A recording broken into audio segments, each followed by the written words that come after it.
তুমি যদি এখন আমার রাইখে চলে যাও তাহলে আমার কি হইব? আমি তো পাগল হয়ে যাবো জুলি। এই জামাই, তুমি বাড়িতে যাও।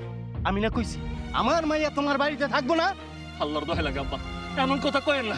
জুলি, তুমি আবার বুঝে কও না, তুমি আবার কও যে তুমি আমার সাথে থাকতে চাও। আব্বা, আপনি একটু বুঝেন আমার কথাটা। আমি থাকতে চাই না তোমার সাথে। তোমার সংসারে থেকে আমি কি পাইছি? দুঃখ কষ্ট ছাড়া আমি কিচ্ছু পাই না তোমার সংসারে থেকে।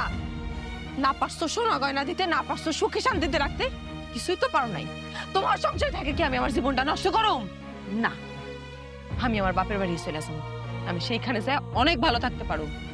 শুনো, জোর কইরা কাউরে বাইন্ধা রাখা যায় না, আর জোর করবো না। জুলি, চলো আব্বা। আমার ছেড়ে তুমি যাইও না। আমি বুঝতে পারছি তোমার টাকা পয়সা সোনা গহনা লাগবো, তো আমার উপরে ভরসা করো, বিশ্বাস করো। আমার একটা সুযোগ দাও, তোমার টাকা পয়সা সোনা গহনা সব দিও। আমার ছেড়ে যাইও না, আমি থাকতে পারবো না জুলি, আমি তোমার ভালোবাসি। জীবনের সুযোগ কম দেই নাই তোমারে। আর না, যেদিন সোনা গয়না বানায় আমার বাপের বাড়িতে আমার চোখের সামনে ধরবা যায়, সেদিন তুমি আমার সামনে চেহারা দেখাইবা, বুঝছো? চলো। জুলি, জুলি, জুলি যাইও না ছাড়ো। তুমি।